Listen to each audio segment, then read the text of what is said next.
வணக்கம். அமெரிக்காவின் கடும் அழுத்தங்களுக்கு மத்தியிலும் இந்திய விவசாயத்தை பியூஷ் கோயல் எப்படி காப்பாற்றினார்? இதோ முழுமையான விவரங்கள். ட்ரம்ப் ஆட்சியின் போது இந்தியாவிற்கும் அமெரிக்காவிற்கும் இடையே வர்த்தக உறவில் பெரும் பதற்றம் நிலவியது. குறிப்பாக விவசாயத் துறையில் பல கோரிக்கைகள் முன்வைக்கப்பட்டன.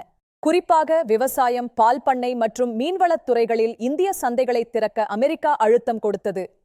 மரபணு மாற்றப்பட்ட பண்ணைப் பொருட்களை இந்தியாவிற்குள் அனுமதிக்க வேண்டும் என்பது அமெரிக்காவின் முக்கிய கோரிக்கையாக இருந்தது. ஆனால் வர்த்தக அமைச்சர் பியூஷ் கோயல் இதில் மிகவும் உறுதியாக இருந்தார். விவசாயிகளின் வாழ்வாதாரத்தில் சமரசம் செய்ய முடியாது என்று அறிவித்தார்.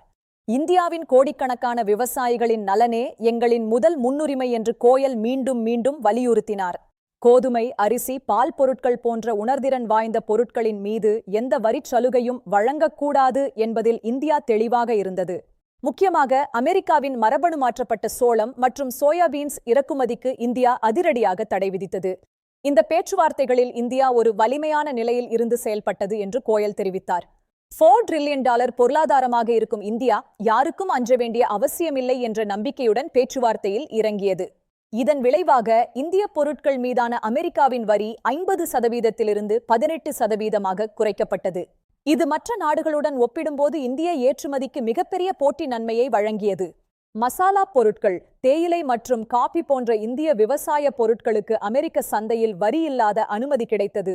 மாம்பழங்கள், முந்திரி மற்றும் இளநீர் போன்றவற்றிற்கும் வரி விலக்கு அளிக்கப்பட்டது. இது விவசாயிகளின் வருமானத்தை உயர்த்தியது. இந்த இடைக்கால வர்த்தக ஒப்பந்தம் வரலாற்று சிறப்புமிக்கது என்று பியூஷ் கோயல் வர்ணித்தார். இது இந்தியாவின் மேக் இன் இந்தியா திட்டத்திற்கு மிகப்பெரிய உத்வேகத்தை அளித்தது. ஜவுளி மற்றும் தோல் துறைகளுக்கு புதிய கதவுகள் திறந்தன. விவசாயம் தவிர கைவினைப் பொருட்கள் மற்றும் ஜவுளிக்கான புதிய வாய்ப்புகளையும் இந்த ஒப்பந்தம் திறந்துவிட்டது.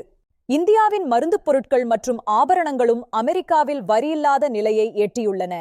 எந்த ஒரு இடத்திலும் விவசாயிகளின் நலன் பாதிக்கப்படாது என்பதை உறுதி செய்தோம் என்று கோயல் பெருமையுடன் கூறினார்.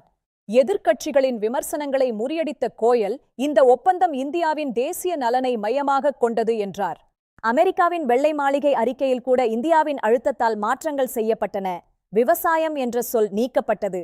இந்தியா தனது பொருளாதார இறையாண்மையை ஒருபோதும் விட்டுக் கொடுக்காது என்பதை உலகம் உணர்ந்தது. இது இந்தியாவின் ராஜதந்திர வெற்றி. 2047க்குள் விக்ஷித் பாரத் என்ற இலக்கை நோக்கி இந்தியா வேகமாக முன்னேறி வருகிறது. விவசாயிகளின் பங்கு இதில் மிக முக்கியம். அப்பொழுது இந்தியாவின் பொருளாதாரம் $35 டிரில்லியன் இருக்கும் என்று கணிக்கப்பட்டுள்ளது. இது ஒரு மாபெரும் வளர்ச்சி. இந்த இடைக்கால ஒப்பந்தம் எதிர்காலத்தில் வரவிருக்கும் விரிவான வர்த்தக ஒப்பந்தத்திற்கு ஒரு வலுவான அடித்தளமாகும்.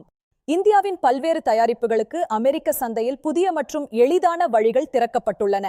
உலக அரங்கில் இந்தியா இன்று ஒரு முடிவெடுக்கும் சக்தியாக உருவெடுத்துள்ளது. இந்தியாவின் குரல் ஓங்கி ஒலிக்கிறது. வெறுமனே எதிர்வினையாற்றாமல் வர்த்தக விதிகளை இந்தியாவிற்கு ஆதரவாக மாற்றி அமைப்பதே இந்த வெற்றியின் ரகசியம்.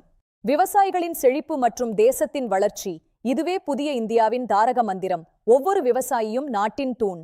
இது போன்ற மேலும் பல முக்கிய தகவல்களுக்கு எங்களை தொடர்ந்து பின்தொடருங்கள். நன்றி, வணக்கம்.